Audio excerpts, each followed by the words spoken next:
बिस्मिल्लाहिर्रहमानिर्रहीम। बाबु मा जाअ फ़ी कराहियत नौमी क़ब्ल अल-इशाई वस्समरी बअदहा। इशा से पहले सोना ममनू है और इशा के बाद गप शप भी ममनू है। अच्छा जी, इशा से पहले सोना उसके लिए मना है जिसके नमाज के फ़ौत हो जाने का अंदेशा हो।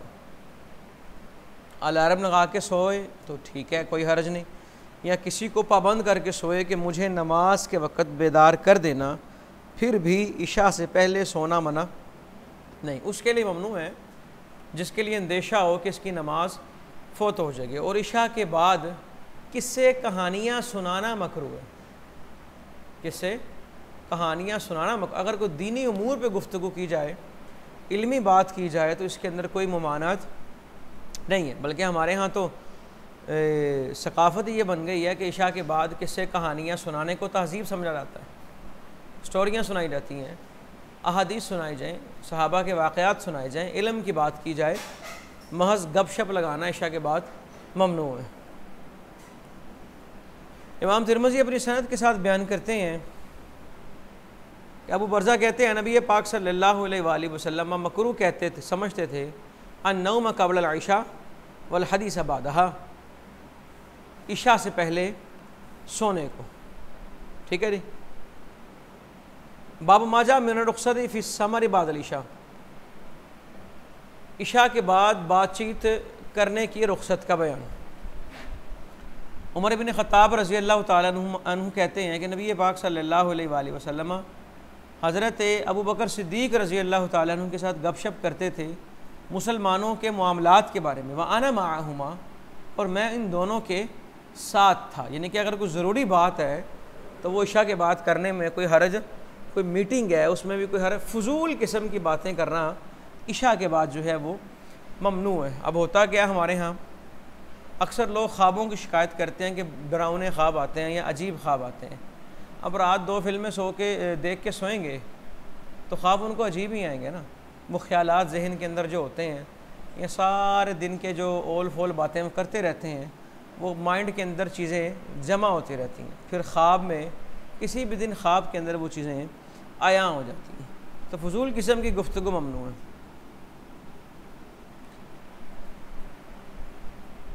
आगे वही बात आ गई कि कोई गपशप नहीं है मगर नमाजी के लिए या मुसाफिर के लिए। बाबू माजा फ़िल वक़्तिल अव्वल मिनल फ़ज़ल, ये बाब इस बारे में है कि पहले वक्त में अदा करना अफजल है। यानी कि नमाज़ों को पहले वक्त में अदा करना, कोई भी नमाज है उसके बारे में अफजल यही है कि उसे पहले वक्त में अदा किया जाए। हाँ, ये कि किसी नमाज की फ़जीलत मौखर वक़्त में अगर उसके बारे को नस आ चुकी है फिर उसको मौखर किया जाएगा, बाकिया नमाज़ों को क्या किया जाएगा अब पहले वक्त में। जिस तरह आया कि गर्मियों का मौसम हो तो ज़ोहर को अब रिदू अनिस्सला, ज़ोहर को ठंडा करने का हुक्म, नस आ गई। अब इसमें मौखर अफजल है, यानी कि जिसके बारे में नस वारिद नहीं है तो उस नमाज को मुकद्दम पहले वक्त में अदा करना अफजल है। इमाम तिरमिज़ी अपनी सनद से रिवायत करते हैं कि उम्मे फरवा रज़ी अल्लाह तआला अन्हा कहती हैं कि नबी पाक सल्लल्लाहु अलैहि वसल्लम से पूछा अय्युल अमाली अफ़दल, कौन सा काम अफजल है? तो आपने फरमाया अस्सलातु लिअव्वलि वक्तिहा, नमाज को उसके अव्वल वक्त में अदा करना। और आपने इरशाद फरमाया हज़रत मौला अली रावी कि या अली सलासुन ला तुअख्खिरहा, 3 चीज़ें ऐसी हैं उनमें देर ना करना। इज़ा आनत, जब वो चीज़ें आ जाएँ, ये आनत है, क्या है? वल जनाज़ा तो इज़ा हदरत, जब जनाजा आ जाए, वल अय्यिमु इज़ा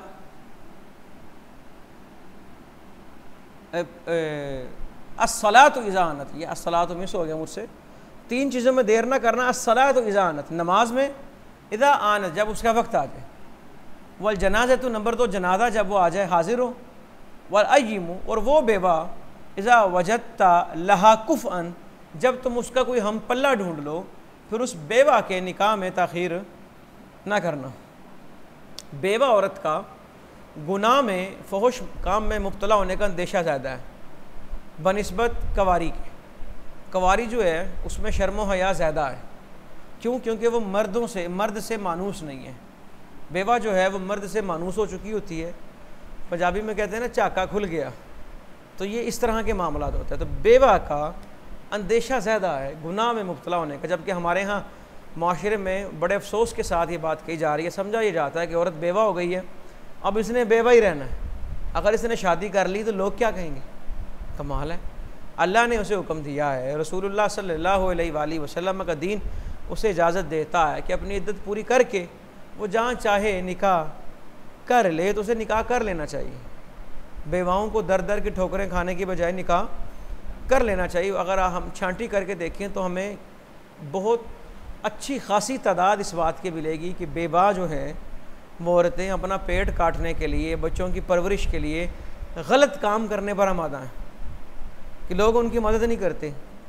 और मिसाल के तौर पे अगर कोई जवान या खूब रू बेवा है तो जो उसकी मदद करेगा वो किसी लालच के तहत, और बिल आखिर वो अपना मकसद जो है उसे पूरा कर लेगा। और ये बड़ा आजमाइश वाली घड़ी होती है, अल्लाह ताला महफूज रखे सबको इससे, लेकिन बचना बड़ा मुश्किल है।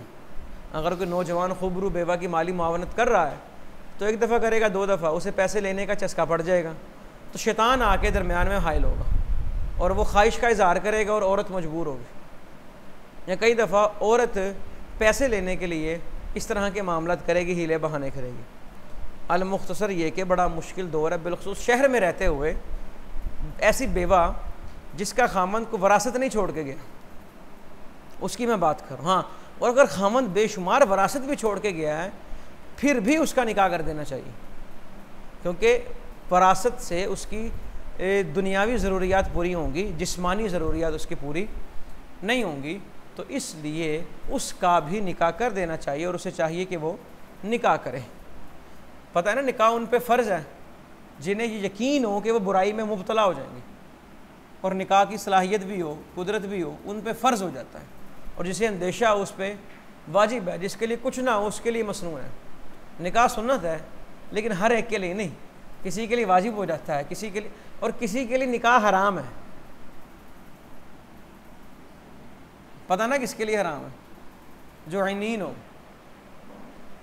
जो हिजड़ा हो, जो औरत के हकूक़ अदा करने की सलाहियत नहीं रखता, उसके लिए निकाह हराम है, उस पर तलाक देना फ़र्ज़ है।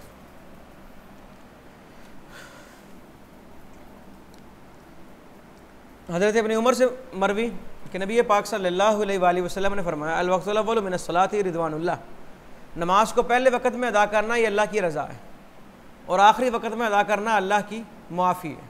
यानी कि नमाज हो जाएगी लेकिन रब की रज़ा पहले वक़्त में हासिल है, दूसरे वक़्त में भी रब की माफ़ी हासिल होगी। यानी कि नमाज़ों के औक़ात दोनों दुरुस्त हैं। एक शख्स ने इब्न मसूद रज़ी अल्लाह तआला अन्हुमा से पूछा, अय्युल अमल अफ़ज़ल, कौन सा काम बेहतर है? तो कहते हैं मैंने रसूलुल्लाह सल्लल्लाहु अलैहि वसल्लम से यही पूछा था, तो आपने क्या फरमाया, सलातु अला मवाक़ीतिहा। और फिर मैंने अर्ज़ किया, वमादा, हुजूर इसके बाद क्या है? आपने फरमाया, वबिर्रुल वालिदैन, वालिदैन के साथ नेकी करना। मैंने अर्ज़ किया, आका इसके बाद कौन सा अफजल? आपने कहा, वल जिहादु फ़ी सबीलिल्लाह, जिहाद फ़ी सबीलिल्लाह। यहाँ पे जिहाद सारा मुराद हो सकता है, जिहाद बिल माल, जिहाद बिल सैफ, जिहाद बिल नफ्स, जिहाद बिल इल्म, जिहाद की तमाम किस्में जो हैं वो यहाँ मुराद ली जा सकती हैं।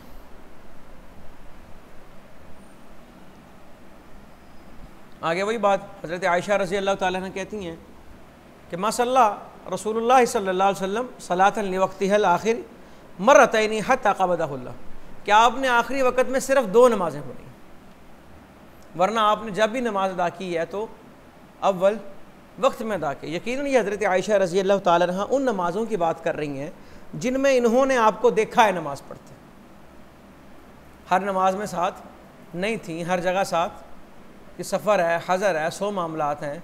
तो हज़रत आयशा रज़ी अल्लाह ताला अन्हा ने जितनी नमाज़ें पढ़ते देखा है, ये उनकी बात है कि उनमें से 2 ऐसी हैं कि जिनमें आपने उसको मौखर किया, जबकि बकिया जो हैं वो, ये मैं इसकी वजाहत इसलिए कर रहा हूँ कि आगे रिवायतें आ रही हैं कि खंदक के दिन 4 नमाज़ें रह गई, एक दिन 1 नमाज रह गई, एक दिन 2 नमाज़ें रह गई।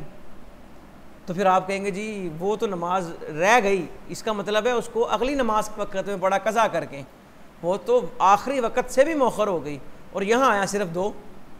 तो उसका जवाब मैंने आपको दे दिया कि यकीनन ये हज़रत आयशा रज़ी अल्लाह ताला अन्हा उन नमाज़ों की बात कर रही हैं जिन नमाज़ों को हज़रत आयशा ने देखा है, ये कुल सारी नमाज़ों की बात नहीं कर रहे। फिर सहविया इन वक्त सलातिल असरी, एक आदमी असर की नमाज भूल गया। इब्न उमर रज़ी अल्लाह ताला अन्हुमा कहते हैं कि नबी पाक सल्लल्लाहु अलैहि वसल्लम से मरवी है कि अल्लाज़ी तफूतहु सलातुल असरी, जिसकी असर की नमाज रह गई फ़कअन्नमा वुतिरा अहलुहु व मालुहु, गोया उसका अहल और माल तबाह हो गया, लुट गया, बर्बाद हो गया। जिसकी असर रह गई गोया उसका दिवालिया हो गया। हुज़ूर सल्लल्लाहु अलैहि वसल्लम ने सहाबा से पूछा ना कि खसारे में कौन है, तो अर्ज़ ये किया गया, मुख्तसरन मफ़हूमन अर्ज़ कर रहा हूँ, कि जिसके पास कुछ ना हो, माल दौलत, वो खसारे में है। आपने कहा नहीं, एक आदमी आएगा उसकी नेकियां इतनी होंगी कि वो पहाड़ों के से ज़्यादा होंगी और वो उनके सदके जन्नत जा रहा होगा, उसे रोक दिया जाएगा, कहा रुक जा, तूने अभी हकदारों का हक अदा करना है। एक आएगा, वो कहेगा इसने मेरे साथ ये किया, नेकियां दे दो, ये किया, नेकियां दे दो, ये किया, नेकियां दे दो। बिलाखिर नेकियां ख़त्म हो जाएंगी, हकदार बाकी हैं अभी, तो उसे कहा जाएगा अभी इनके गुनाह लेना शुरू करो। अब जितने पहाड़ नेकियों के थे उतने पहाड़ गुनाहों के हो जाएंगे। तो आपने फरमाया खसारे में वो आदमी होगा।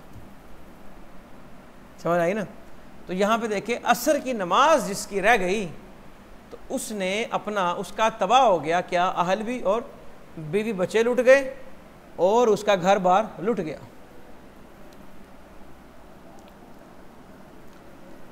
बाबू माजा फी ताजील सलात इज़ा अख़रहा इमाम, इमाम एक नमाज को मौखर करे तो मुक़्तदी को चाहिए कि वो जल्दी नमाज अदा कर ले। ये रिवायत का तर्जमा देखेंगे ना तो इसकी तर्जमातुल बाब की वजाहत हो जाएगी। इमाम तिरमिज़ी अपनी सनद से बयान करते कि हज़रत अबू ज़र रज़ी अल्लाह ताला अन्हु ने फरमाया कि नबी पाक सल्लल्लाहु अलैहि वसल्लम ने उनसे कहा, ए अबू ज़र उमराउ यकूनून बादी, मेरे बाद ऐसे लोग आएंगे, ऐसे हुक्मरान आएंगे, युमीतून अस्सलाता, जो नमाज़ों को फ़ौत कर दिया करेंगे। हज्जाज बिन यूसुफ जैसा कि नमाज को इतना मौखर करता, कई दफ़ा वक़्त ही ख़त्म हो जाता और फिर वो नमाज के लिए उठता। हमारे यहाँ भी देखिए, हम में से कई लोग सुस्ती करते हैं, अच्छा पढ़ लेते हैं, बैठे बैठे बिलाखिर वक्त जो है बिल्कुल इख्तिताम के करीब पहुँच जाता है या वक़्त ख़त्म हो जाता है। तो इस तरह करना मना है। आपने फरमाया वो नमाज़ों को फ़ौत करेंगे, फसल्ली सलात अली वक्ती है, अगर ऐसे लोगों को पाओ तो तुम नमाज को अपने वक्त पे अदा करो। फ़इन सुल्लियत अली वक्ती है, और उसके बाद अगर इमाम नमाज वक़्त पे पढ़ाएगा, कानत लगा नाफिला, तो तुम्हारे लिए वो नमाज नफल हो जाएगी। और अगर वो नमाज वक़्त पे नहीं पढ़ाता, कद अहरस्ता सलात का, तो तहकीक आपने अपनी नमाज को महफूज कर लिया। ठीक है जी। बाबू माजा फिर 9 में सलाती, एक इंसान नमाज के वक़्त सोया रहा,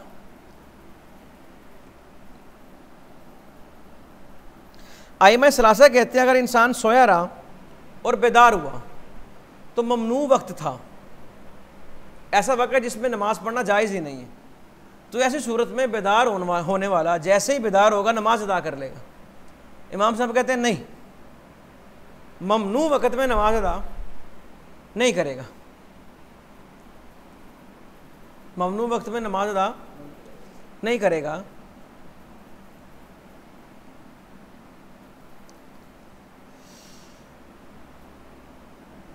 बुखारी में इब्न उमर रज़ी अल्लाह ताला अन्हुमा की रिवायत के नबी पाक सल्लल्लाहु अलैहि वसल्लम ने इरशाद फरमाया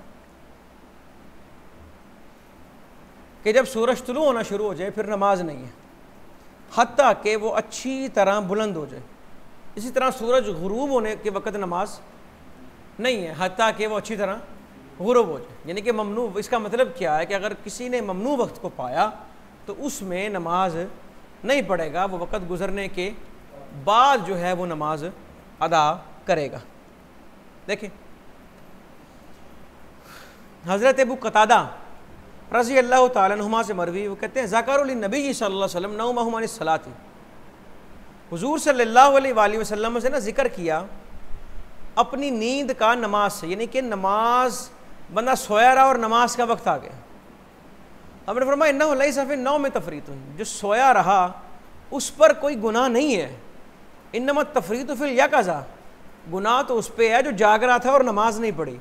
फ़ैज़ा नसिया अहदुकुम सलातन औ नामानहा, जब कोई सोया रहा नमाज का वक़्त था या भूल गया नमाज के वक़्त को, फल युसल्लिहा इज़ा ज़करहा, तो जब वो बेदार हो जाए या जब उसे याद आ जाए तो वो फ़ौरन क्या करे, नमाज अदा करे। यहाँ पे सिर्फ इशारा दे देता हूँ, नूरुल अनवार की वो बहस पढ़ें, उसका मुताला करें जहाँ पे वो लिखा हुआ है कि सोया आदमी मुकल्लफ होता कि नहीं होता। और बिलखुसूस इमाम शाफ़ई और इमाम आज़म अबू हनीफ़ा रहिमहुमुल्लाह के दरमियान जो इस मसले में इख्तिलाफ है उसको देखें, क्या सोया आदमी मुकल्लफ हो। वहाँ पे आपको बड़ी दिलचस्प गुफ्तगू मिलेगी। ये मौक़िफ़ भी मिलेगा कि एक आदमी सोया रहा, नमाज का वक्त आया और सोए सोए ही नमाज का वक्त ख़त्म हो गया, तब उस पर कज़ा भी नहीं है। क्यों? क्योंकि उस पर अदाई नहीं हुई। मैं इसकी तफसील में नहीं जाऊँगा, या आप लोगों की ज़िम्मेदारी आप मुताला करें, नूरुल अनवार की फ़हरिस्त देखें और देखें ये मसला कहाँ है। और मैं इंशाअल्लाह आपसे पूछूंगा कि इस मसले को देखा है और इस मसले में क्या मौक़िफ़ है। और ये बड़ी दिलचस्प यहाँ पे ना इख्तलाफी मसाइल हैं और इख्तलाफी नौइयत है। अच्छा जी,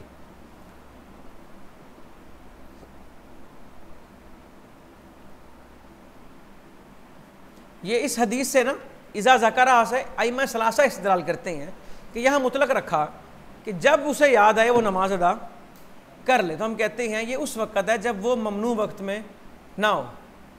ये हदीस जो है ये समझ लें मुजमल है। इसकी तफसीर दूसरी रिवायत करती है जिसके अंदर ये वाज़े आ गया कि सूरज निकल रहा हो नमाज ममनू है, गुरूब हो रहा हो नमाज ममनू है। इसकी इस यहाँ पे इजमाल है, तो इस इजमाल की तफसीर उस हदीस में है। तो ये मुतलक नहीं, ये हदीस मुजमल है। बाब माजा फिर रजुल यंसी सलाता, एक आदमी नमाज भूल गया, वही बात आगे, मन नसिया सलातन फल युसल्लिहा इज़ा ज़करा, जब उसे याद आए वो नमाज अदा करे। बाब माजा फिर रजुल तफूतहु सलवातु बिअय्यतिहिन्ना यब्दाउ, एक आदमी की बहुत सी नमाजें कज़ा हो गई हैं, तो पहली कौन सी अदा करेगा। अच्छा जी, हदीस तहतल बाब में 3 नमाज़ों के कज़ा होने का जिक्र है कि ग़ज़वा खंदक में कितनी नमाज़ें कज़ा हुई, 3। बाज़ रिवायतें ऐसी हैं जिनमें आया कि ग़ज़वा खंदक में 2 नमाज़ें कज़ा हुई, और बाज़ रिवायात ऐसी हैं जिनके अंदर आया कि ग़ज़वा खंदक में 1 नमाज कज़ा हुई। अब इन तमाम रिवायतों में ज़ाहिरन तो तारुज़ नज़र आता है, जबकि मुहद्दिसीन ने 2 वजूह से इस तारुज़ को रफ़ा किया। नंबर 1, ज़िक्र अदद मा सिवा की नफ़ी नहीं करता। एक में 2 आया, एक में 3 आया। मुख्तलिफ अददों का जो ज़िक्र है वो दीगर रिवायतों की नफ़ी। आपने पढ़ा होगा कि मुसलमान के मुसलमान पे 6 हुकूक, ये भी पढ़ा होगा मुसलमान के मुसलमान पे 5 हुकूक हैं। एक में 5 है और एक में, तो क्या इसकी हमने जवाब पढ़ा था कि जहाँ 5 की ज़रूरत थी वहाँ 5 बताया, जहाँ 6 की ज़रूरत थी वहाँ 6 बताया। ज़िक्र अदद मा सिवा की नफ़ी नहीं करता, क्योंकि इसका मतलब है ये मुख्तलिफ मवाक़े की बात हो रही है।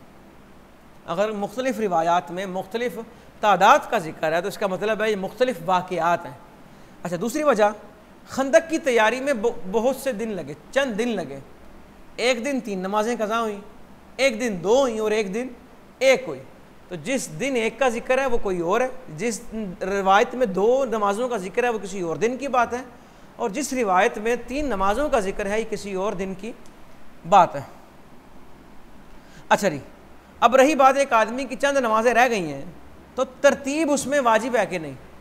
जो तो आदमी साहिब तरतीब है उसके लिए तरतीब फ़र्ज़, तरतीब अहनाफ के यहाँ तरतीब जो है वो फ़र्ज़ है, बल्कि तमाम आइम्मा के यहाँ तरतीब फ़र्ज़ है। अब अहनाफ के यहाँ तरतीब साकित कब होगी। नंबर 1, जब नमाजें फ़ौत शुदा नमाजें हद कसरत में दाखिल हो जाएं। जब फ़ौत शुदा नमाजें हद और हद कसरत में कब दाखिल होंगी, जब किसी आदमी की 5 या इससे ज़ायद नमाजें फ़ौत हो गई हैं, तो अब वो हद कसरत में आ गया, अब उस पर तरतीब फ़र्ज़ नहीं रही। लेकिन जब 5 से तादाद कम होगी तो अब उस पर तरतीब, मिसाल के तौर पे ये एक जुज़ी मैं बयान कर रहा हूँ, एक आदमी के 5 नमाजें फ़ौत हो गई, तरतीब फ़र्ज़, उसने 1 अदा कर ली, अब कितनी रह गई, अब वो हद कसरत से बाहर आ गया। इसको ज़हन में रखना। अब उसने बकिया को तरतीब के साथ अदा करना है और उसके अंदर तरतीब लेके आना है। अहनाफ के यहाँ, अब बल्कि थोड़ा सा मज़ीद देख लो, आइम्मा सलासा के यहाँ तरतीब फ़र्ज़ है, इमाम शाफ़ी के यहाँ तरतीब नहीं है, तरतीब है ही नहीं। अच्छा, इमाम साहब कहते हैं 3 चीज़ों से तरतीब साकित हो जाएगी। नंबर 1, जब फौत शुदा नमाजें हद कसरत में दाखिल हो जाएं। नंबर 2, दैक़े वक्त की वजह से, वक्त तंग है, वक्त तंग है, वक्त क्या है, तंग, इसमें तरतीब को मद्देनज़र नहीं रखा जा सकता, तो कहा अब भी तरतीब साकित हो जाएगी। नंबर 3, निस्यान, कोई आदमी भूल गया और भूले से उसने बग़ैर तरतीब नमाजें कज़ा कर ली तो अब हो गई उसकी। इमाम मालिक के नज़दीक 2 चीज़ों से तरतीब साकित हो गई, वक्त तंग हो और नंबर 2 वो भूल जाए। इमाम अहमद के नज़दीक सिर्फ वक़्त की तंगी की वजह से तरतीब साकित होगी और किसी वजह से तरतीब साकित नहीं होगी। देखिए जी कि मुशरिकीन ने नबी पाक सल्लल्लाहु अलैहि वसल्लम को 4 नमाज़ों से रोक दिया खंदक के दिन। रात का भी कुछ हिस्सा गुजर गया जितना चाह अल्लाह ने, फिर आपने हज़रत बिलाल को हुक्म दिया अज़ान का, उन्होंने इकामत की, ज़ोहर पढ़ाई, फिर इकामत की असर पढ़ाई, फिर इकामत की मगरिब पढ़ाई, फिर इकामत की और इशा पढ़ाई। अब देखिए ये अगली जो रिवायत है हज़रत उमर वाली, इसमें एक नमाज का जिक्र है। खंदक के दिन कहा आपने, इस हाल में जायला यसुब कुफारा कुरैश, दरा हाले के ये कुफार कुरैश को गालियाँ दे रहे थे। हज़रत उमर कुफार कुरैश को सब व शतम कर रहे थे। अर्ज़ की आका मैंने असर नहीं पढ़ी, आज सूरज गुरूब हो गया। आपने फरमाया अल्लाह की कसम मैंने भी नहीं पढ़ी। इन सल्लैतुहा, यहाँ इन नाफिया, इन सल्लैतुहा, मैंने भी असर नहीं पढ़ी। तो रावी कहते हैं हम बुतहान वादी में उतरे, वज़ू किया रसूलुल्लाह सल्लल्लाहु अलैहि वसल्लम ने, हमने भी, आपने असर पढ़ाई, फिर इस कब पढ़ाई, जब सूरज गुरूब हो चुका था, फिर उसके बाद मगरिब पढ़ाई। समझ आई, यानी कि ये नमाज कज़ा की। सलातुल वुस्रा नमाज असर है जनाब। इमाम अबू हनीफा के नज़दीक सलातुल वुस्रा असर की नमाज है। इमाम अहमद भी यही कहते हैं। इमाम मालिक और इमाम शाफ़ी कहते हैं सलातुल वुस्ता सुबह की नमाज है। इमाम मालिक और इमाम शाफ़ी कहते हैं कि सलातुल सुबह चूँकि रात और दिन के दरमियान वाक़ होती है, इसलिए इसे सलातुल वुस्ता कहा जाएगा। बाज़ लोगों ने मगरिब की नमाज को सलातुल वुस्ता कहा क्योंकि ये दिन और रात के दरमियान है। अलगरज़ ये कि हर नमाज सलातुल वुस्ता बन सकती है, लेकिन अहदीस से साबित होता है कि नमाजुल वुस्ता जो है वो सलातुल असर।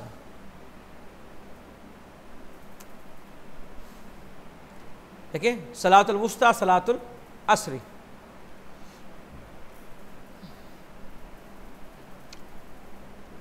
अगली रिवायत भी हदीस समूरदा फी सलातुल वुस्ता,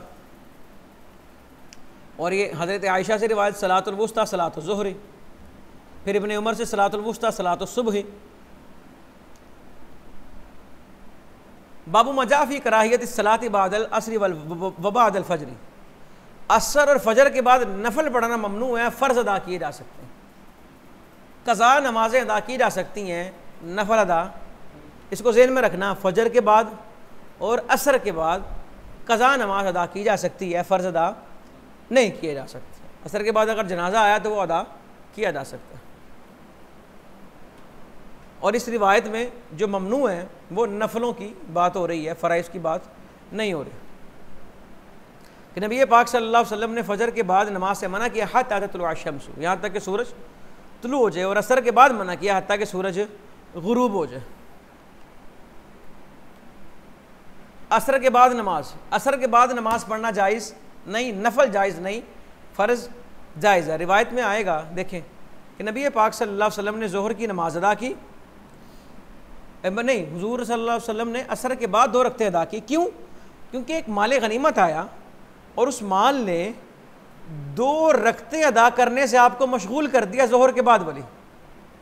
मुसलमानों की हालत इतनी थी, पसमानदा थी कि माल की तकसीम ज़रूरी थी, तो आपने नफल छोड़े, माल तकसीम किया। इस हाल में वक़्त ख़त्म हो गया, फिर असर का वक्त आया और असर के बाद आपने उन 2 रकअतों की कज़ा की। यहाँ से इमाम शाफ़ी इस्तिदलाल करते हैं कि सुन्नतों की कज़ा करना, सुन्नतों की भी कज़ा की जाएगी। हम कहते हैं ये नबी पाक सल्लल्लाहु अलैहि वसल्लम का ख़ासा है। और इस रिवायत में आया कि सुम्मा लम यऊद लहुमा, फिर उस दिन के बाद आपने असर के बाद 2 रकतें अदा नहीं की। हालांकि रिवायात हमें बता रही हैं, यहाँ पर भी वो रिवायत दर्ज है कि आपने फिर इन 2 रकतों पर हमेशगी इख्तियार की। क्यों? क्योंकि आपकी आदत थी कि जो काम शुरू करते थे उस पर हमेशगी इख्तियार करते। अब रही बात सुम्मा लम यऊद लहुमा का जवाब क्या है, तो उसका जवाब ये है कि आप फिर ये 2 रकते मस्जिद नबवी में अदा नहीं थे करते, घर आने के बाद अदा करते थे। मस्जिद में क्यों नहीं थे अदा करते? कि लोगों को शाइबा ना हो, क्योंकि नफल तो ममनू है, वो समझेंगे ये नफल नमाज पढ़ रहे हैं, कहीं लोग इसमें मुब्तला ना हो जाए। फिर आप ये 2 रकते कहाँ आके अदा करते थे? घर आके अदा करते थे। यहाँ पे तो है सुम्मा लम यऊद लहुमा, और हज़रत आयशा रज़ी अल्लाह ताला अन्हा की रिवायत से पता लगता है कि आप घर जब भी आए मुझसे नहीं मिले मगर असर के बाद ये 2 रकतें अदा करने के। घर आके आप ये 2 रकतें ज़रूर अदा करते थे। तो जिन्होंने कहा लम यऊद लहुमा, इन्होंने नफ़ी की है मस्जिद में अदा करने की। ये वही उसी ये जवाब उसी से मिलता जुलता जिस तरह पहली रिवायत में बहस आई कि हज़रत आयशा कह रही हैं कि 2 नमाज़ें आखिरी वक़्त में पढ़ी। हमने कहा कि ये वो नमाज़ें हैं जो हज़रत आयशा ने देखी, और सुम्मा लम यऊद लहुमा ये वो उन नमाज़ों की बात हो रही है जो सहाबा ने देखा, और घर का जो मामला है वो हज़रत आयशा रज़ी अल्लाह ताला अन्हा बेहतर जानती हैं। क्लियर? नहीं, ये हुजूर सल्लल्लाहु अलैहि वसल्लम का खासा सुन्नत की कज़ा, हालांकि सॉरी नफल है ना ये। इसलिए हम क्या करते हैं, अगर किसी की ज़ोहर की 4 सुन्नतें मौक़दा रह जाएं तो उसे क्या कब अदा करते हैं? ज़ोहर के बाद 2 सुन्नतें अदा करने की। क्यों? क्योंकि उसूल फ़िक़्ह में ये क़ायदा पड़ा होगा, यकीनन आप लोगों के ज़हनों में होगा कि जब किसी भी सुन्नत को उसके मकाम से हटाते हैं तो वो नफल बन जाती है। क्यों? कि वो उसकी अदा का वक़्त ख़त्म हो गया। अब ज़ोहर के 4 फ़र्ज़ों से पहले 4 सुन्नतें मौक़दा हैं। किसी ने अगर फ़र्ज़ पढ़ लिए, अब सुन्नत मौक़दा का वक़्त नहीं है। अगर फ़र्ज़ों के फ़ौरन बाद वो 4 पहली वाली पढ़ ले नफल, तो अब इसका मतलब है 2 सुन्नत मौक़दा का भी वक़्त नहीं रहा। तो इसलिए 2 सुन्नत मौक़दा के बाद पढ़ते हैं, क्योंकि वो तो नफल हो गए, वो क्या हो गए, और नफल का दर्जा जो है वो सुन्नत मौक़दा के दर्जे से कम है। हम जो है वो सुन्नतों की कज़ा नहीं है, नफलों की कज़ा नहीं है। यानी कि कज़ा का मतलब क्या होता है भला, कि ये चीज़ लाजिम है और उसी की कज़ा। अगर रह गया तो वो नफल बेशक आदमी 1000 पढ़ ले, 2000 पढ़ ले, वो नफल ही होंगे। वो क्या होंगे? नफल होंगे। वो क्या होंगे? नफल होंगे। अगर कोई सुन्नत की कज़ा करता है तो वो नफल ही शुमार होते हैं, वो सुन्नत शुमार नहीं होती। मगर फजर की सुन्नतों के कि वो ज़वाल से पहले पहले आदमी उन्हें कज़ा कर सकता है, क्योंकि इनकी ताकीद बड़ी आई है। वो सुन्नत अदा होंगे, हाँ, उनकी ताकीद बड़ी आई है, लेकिन वो कज़ा सुन्नत होगी, कज़ा सुन्नत होगी। उसकी ताकीद बहुत ज़्यादा, वो इतनी ताकीद है कि फरमाया कि घोड़े रोंद डालें तो इनको छोड़ो ना। हैं सुन्नत मौक़दा, लेकिन उसकी ताकीद इतनी है, उसके ऊपर वो इतने तर्क पे इतनी सख्त वईदें नाजिल आई हैं कि वाजिब तो है नहीं, लेकिन उसके करीब करीब चली गई हैं वो सुन्नतें। इसीलिए तो जमात खड़ी हो गई, सुन्नतें पढ़ो ऐसी जगह पे खड़े होकर जहाँ नमाज की आवाज़ ना आ रही हो, और यकीन हो कि सुन्नतें अदा करके नमाज में शामिल हो जाओगे, तो सुन्नतें अदा करो और फिर नमाज में शामिल हो। ये बात समझ आ गई? सुम्मा लम यऊद लहुमा वाली और हज़रत आयशा वाली बात समझ आ गई कि हज़रत आयशा कह रही हैं फिर हमेशा पढ़ेंगे, और यहाँ पे जो रावी हैं इब्ने अब्बास वो कह रहे हैं सुम्मा लम यऊद लहुमा। तो दोनों के अंदर तारुज़ नहीं है। तारुज़ क्यों? क्योंकि मस्जिद में अदा नहीं की, घर में अदा करते थे। और ये बड़ा जनरल सा जवाब है, और ये कई हदीसों में ये जवाब चलता है।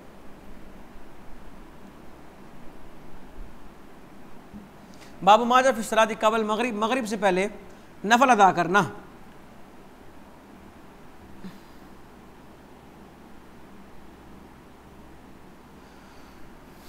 बाज़ अइम्मा कहते हैं मगरिब के अज़ान और इकामत के दरमियान नफल नमाज पढ़ी जा सकती, अहनाफ कहते हैं नहीं पढ़ी जा सकती, इमाम अहमद के नज़दीक 2 रकत नफल पढ़ना मुस्तहब है। ठीक है, अहनाफ की दलील क्या? हज़रत बुरैदा असलमी की रिवायत के नबी पाक सल्लल्लाहु अलैहि वसल्लम, हज़रत अबू बकर और हज़रत उमर रज़ी अल्लाह तआला अन्हुमा ने कभी यह नमाज अदा नहीं की। ठीक है, और वो रिवायात जिनसे ये साबित है कि मगरिब की अज़ान और इकामत के दरमियान नफल पढ़ना जायज़ है, हम कहते हैं ये सारी रिवायात मनसूख है। देखें जी, अब्दुल्लाह इब्न मुग़फ़्फ़ल कहते हैं नबी पाक सल्लल्लाहु अलैहि वसल्लम ने फरमाया हर 2 अज़ानों के दरमियान नमाज है, जितनी वो चाहे अदा कर ले।